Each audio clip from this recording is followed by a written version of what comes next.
کہتے ہیں کہ اس دنیا سے کہیں دور بادلوں کے اوپر قوس قزح کے اس پار ایک ایسی سلطنت تھی جہاں وقت سست چلتا تھا اور ہوا میں روشنی سانس لیتی تھی۔ اس سلطنت کا نام پریوں کی سلطنت تھا۔ یہاں زمین سونے جیسی چمکتی تھی، درختوں پر چاندنی کے پھول کھلتے تھے اور جھیلوں میں ستارے تیرتے تھے۔ یہ وہ جگہ تھی جہاں خواب جنم لیتے تھے اور ہر پری کی مسکراہٹ میں جادو بسا ہوتا تھا۔ اس سلطنت کی حکمران تھی کوئین الارا، ایک باوقار، نرم دل اور دانا پری۔ ان کے پروں میں چاندی کی سی چمک تھی اور آنکھوں میں وہ گہرائی تھی جو صدیوں کا علم سمیٹے ہوئے تھی۔ کوئین الارا کی حکمرانی میں سلطنت میں امن تھا، مگر یہ امن ایک نازک شیشے کی طرح تھا جو کسی بھی وقت ٹوٹ سکتا تھا۔ کوئین الارا کی ایک ہی اولاد تھی، ایک ننھی سی پری جس کا نام تھا لومی۔ لومی ابھی بہت چھوٹی تھی، مگر اس کے وجود میں ایک عجیب سی روشنی تھی۔ جب وہ ہنستی تو پھول کھل اٹھتے اور جب وہ روتی تو آسمان پر بادل چھا جاتے۔ بہت کم لوگ جانتے تھے کہ لومی عام پری نہیں تھی، بلکہ ایک قدیم پیشگوئی کا حصہ تھی۔ یہ پیشگوئی صدیوں پہلے لکھی گئی تھی، جب پریوں کی سلطنت پہلی بار قائم ہوئی تھی۔ اس میں کہا گیا تھا کہ جب اندھیرا اپنی آخری حد کو چھوئے گا، تب سلطنت کو ایک ایسے وارث کی ضرورت ہوگی جو روشنی اور قربانی دونوں کو سمجھے۔ مگر یہ نہیں بتایا گیا تھا کہ وہ وارث کون ہوگا یا وہ کب آئے گا۔ کوئین الارا اس پیشگوئی سے واقف تھی، اسی لیے وہ لومی کو عام پریوں سے مختلف تربیت دے رہی تھی۔ لومی کو صرف رقص اور گیت ہی نہیں سکھائے جا رہے تھے، بلکہ خاموشی، صبر اور سچ کو پہچاننے کا ہنر بھی سکھایا جا رہا تھا۔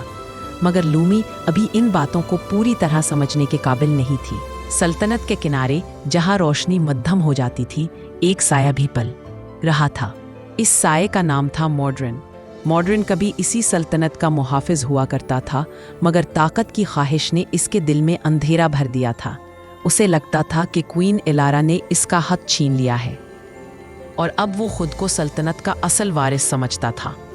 ماڈرن برسوں سے خاموشی سے طاقت جمع کر رہا تھا۔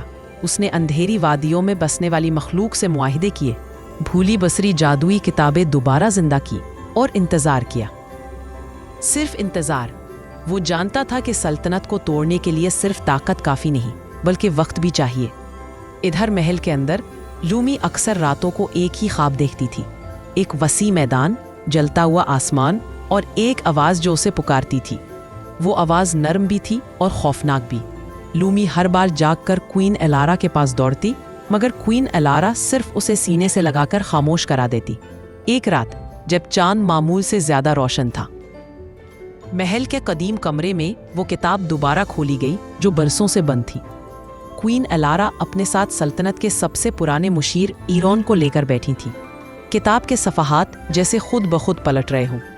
ایرون کی آواز لرز رہی تھی۔ اس نے کہا کہ پیشگوئی کا وقت قریب آ رہا ہے، اندھیرا حرکت میں آ چکا ہے، اور سلطنت کے دشمن اب صرف باہر نہیں، اندر بھی ہو سکتے ہیں۔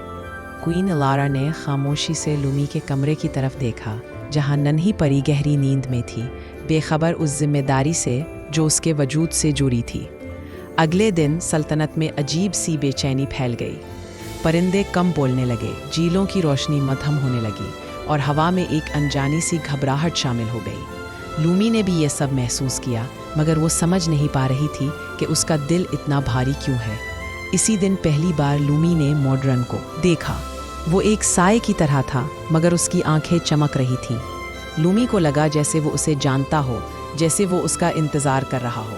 لومی نے خوف سے پیچھے ہٹنا چاہا، مگر اس کے قدم جیسے زمین میں جم گئے ہوں۔ کوئین الارا کو فوراً اندازہ ہو گیا کہ جو وہ برسوں سے ٹال رہی تھی، وہ لمحہ اب آ چکا ہے۔ پریوں کی سلطنت اب صرف ایک خوبصورت خواب نہیں رہی تھی، بلکہ ایک ایسی جنگ کے دہانے پر کھڑی تھی جس میں سب کچھ داؤں پر لگنے والا تھا۔ لومی کی معصوم دنیا آہستہ آہستہ بدل رہی تھی، اور وہ خود اس تبدیلی کا مرکز بننے والی تھی۔ لومی کی آنکھوں میں خوف اب سوال بن چکا تھا۔ ماڈرن کا سایہ اس کے سامنے تھا، مگر وہ صرف ایک دشمن نہیں لگ رہا تھا، بلکہ کسی چھپے ہوئے راز کی طرح محسوس ہو رہا تھا۔ محل کی فضا بدل چکی تھی، جیسے دیواریں بھی آنے والے وقت سے ڈر رہی ہوں۔ کوئین الارا نے فوراً لومی کو اپنے پروں میں چھپا لیا۔ ان کی آواز مضبوط تھی،